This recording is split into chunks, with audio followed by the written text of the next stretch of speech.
Morning guys, today we're outside dealing with my zucchini plants. Because we've had a mix of, hot and sunny and wet and humid weather this summer, I'm dealing with some powdery mildew on my zucchini plants. So I have found a way to combat that a little bit so that we can continue to get zucchinis growing but not lose our plants. So the first thing that I do, which many of you already know, is to plant my zucchinis vertically.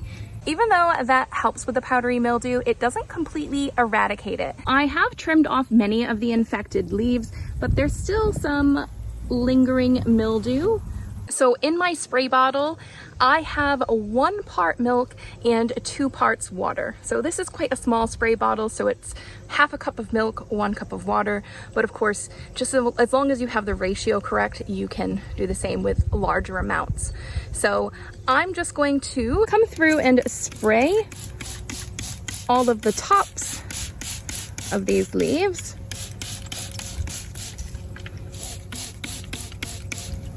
But also the underside as well. So do not forget the underside. That's where a lot of the powdery mildew will be. And that is a really, really important place to get.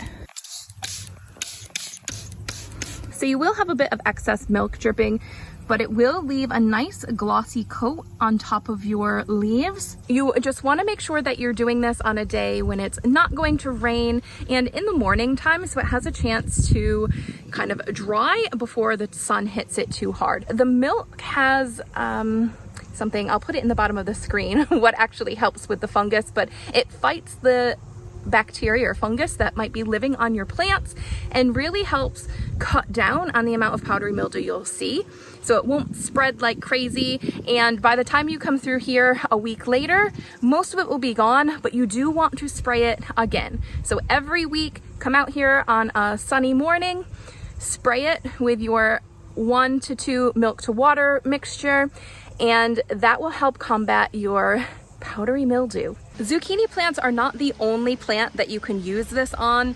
I have my gherkins here that are also having the same issue, and we can go ahead and spray these all down, and that will help them as well. But also your tomato plants. If you start to see any signs of early blight, you can spray this on your tomato plants as well. The great thing about this spray is that you don't need to wait until the disease already comes to your garden. If you know that early blight or powdery mildew is quite prone to happen in your garden, then get out there early and start spraying it all down. And this will help a problem from even happening. Happy growing, guys, and I will catch you in the next tip.